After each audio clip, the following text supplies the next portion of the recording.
And you're welcome to Focus Africa right here on Breakfast Extra, is where we delve into the latest stories shaping the continent. And today we turn our attention to Mozambique, where the capital city, Maputo, awoke to scenes of destruction and unrest.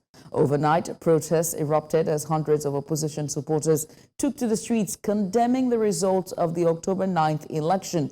The ruling party, Frelimo, secured a victory once again, extending their 49-year hold on power. Yet opposition leader and his supporters are challenging the election outcome, claiming it was marred by corruption and irregularities. Well, the European Union Observer Mission also highlighted discrepancies during the vote count, hinting at alleged favouritism towards Frelimo. With us to unpack the implications of these developments is Bonga Miras, IMD project manager and political scientist. Thank you so much for joining us here on Breakfast Extra. Great. Let's start off first. Thank you. You're welcome. You're welcome. You do have a winner that has emerged at the just concluded election. Talk about the president-elect.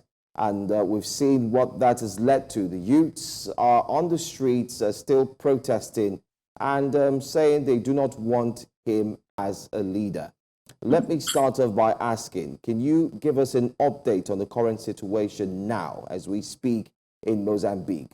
Are protests still on? Will it continue? And secondly, have the unknown killers of the other political parties been found or named? Any update at all would do justice to this conversation as we start. Well, thank you so much. Well, at the moment, the manifestation are still on the go. However, people are still reluctant to come to the streets and to have their, for the work and even to have some walking around, because people are afraid of walking around. And tomorrow, the leader of Podemos, Venancio, the candidate leader of Podemos, who is Venancio Mondlane, has yesterday said that he was going to have some new instructions so that people can still have their own manifestations in the streets, on the roads, elsewhere. So the economy of Mozambique is still reluctant. Even yesterday, when Frelimo came out to celebrate his victory, as allegedly won this process, there have been, we have witnessed some demonstrations in the northern country of Mozambique, in the province of Niassa, in the district of Mecanyelas, where people have been shot, and we have now counted 5 people that are killed by the police force because of these manifestations. So the whole country is in this reluctance. People are not having their own activities normally because of this manifestation. And we also have to know that this will last for 25 days. Now we have now witnessed the 3rd day of manifestation. So we are still waiting for the 22 days of this manifestation, because Venancio Mondlane is now doing this as the way of revenge. It's a kind of revenge of his lawyer that has been murdered by bullets. So now he's going to have 25 days. Was murdered by 25 bullets, I was going to say. So now he's going to have his manifestation for 25 days in order to make his own manifestation as well. So the context now is relatively not normal in Mozambique. Right.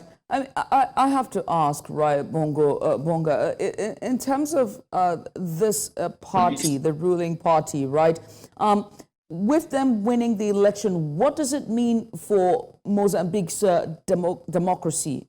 49 years hold of power. What does it mean? And also, very quickly, the European Union's observers mission have flagged irregularities with the election, saying that it showed favouritism towards the ruling party. Now, how might this also impact the legitimacy of the election and the ruling party still being in power 49 years on?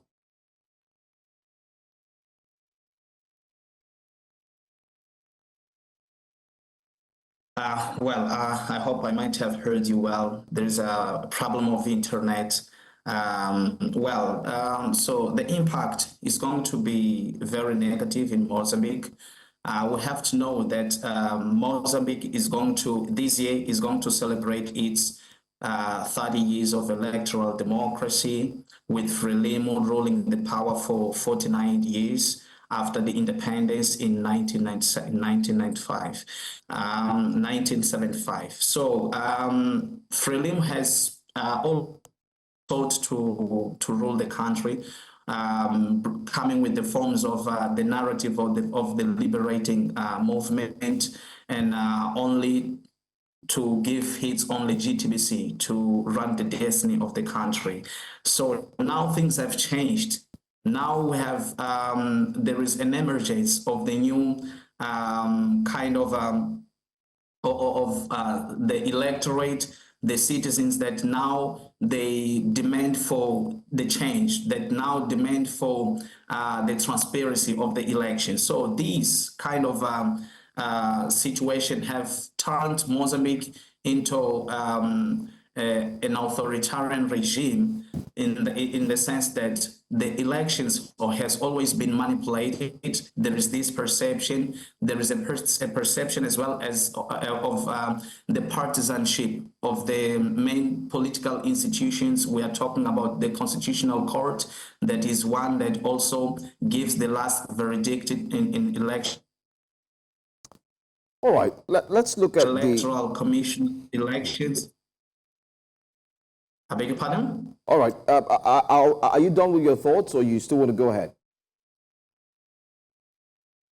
Okay, we seem to have a bit of a network connectivity issues there, but we'll try as much as possible to get along with this conversation. Hopefully, when our guest surely joins us back as a political scientist, and well, just in case you're back, I'd like you to quickly touch base with the next question I'm about to ask. And the question simply is this.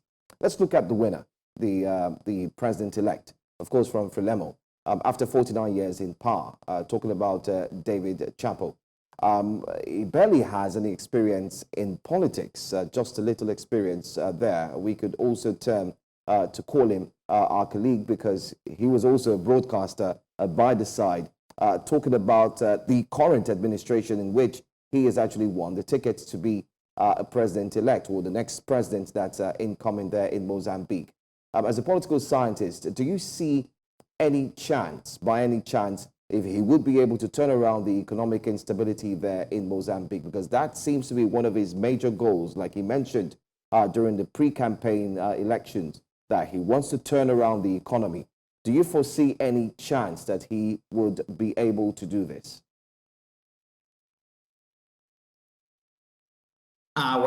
Unfortunately, I have some problems of internet. But are you asking if do you see David? Do you think David, or the one who has been allegedly elected, Daniel Chapo, is going to turn or to become the economy well functioning? Okay, I'm talking about Chapo himself. Do you think, as a political scientist, because he, according to his, the entire statements, even made from the electorate, he lacks political knowledge and understanding and will. Do you think he is able to turn around the economic challenges of Mozambique should he sit as president? Well, Mozambique now is facing a big problem of corruption, unemployment, and deficient healthcare and education system. So these are the problems that related to the higher levels of corruption. We will see the difficulties that this process can make our economy to become better. So now we have some reports that shows that Mozambique economy will relatively be decreasing for the next legislature. So that's the problem that we are facing now. So the economy, in this context that we are facing of elections not well legitimized by all the social classes and the communities, we won't see it growing as it was supposed to. Right. Well, I mean, Bongo, I want to say thank you so much. We have to let you go, and hopefully we will definitely keep tabs with Mozambique and see how this protest and also post-election and now with the results announced would look like. Well, once again, many thanks. Bonga Maris, he is a political scientist and also project manager, and he joined us today to give us a bit of insight into Mozambique post the election period and just the turbulency that the country is facing at the moment. Once again, many thanks. Thank you so much.